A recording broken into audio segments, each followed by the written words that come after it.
Welcome to the world in 2 minutes. These are your headlines. Turkish and Israeli officials have met in Switzerland to discuss normalising diplomatic relations. But Ankara says it has 3 requirements before they can reach any agreement.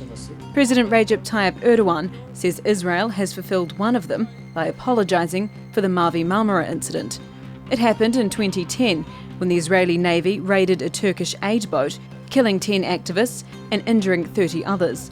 The activists had gone there to try to break the Israeli blockade on the Gaza Strip. Turkey says Israel needs to compensate the victims of the attack and lift the blockade on Gaza. European Union leaders are meeting again on the second day of a summit in Brussels. The main discussion points are the refugee crisis and the possible British exit from the EU. After attending an EU summit dinner on Thursday night, British Prime Minister David Cameron said he could see a pathway to keep the UK in the EU, but that it would take a lot of hard work. European Council President Donald Tusk said they had a constructive discussion over dinner, but there was still hard work ahead.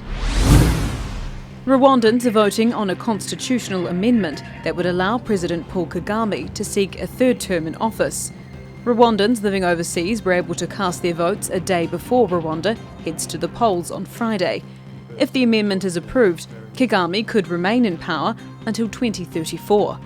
Kagame has said he will decide whether he will run in 2017 after the results of the referendum.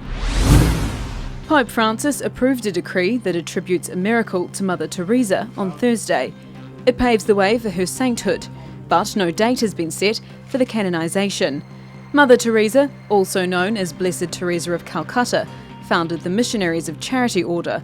The congregation has 4,500 nuns and runs 600 orphanages, soup kitchens, homeless shelters and clinics worldwide.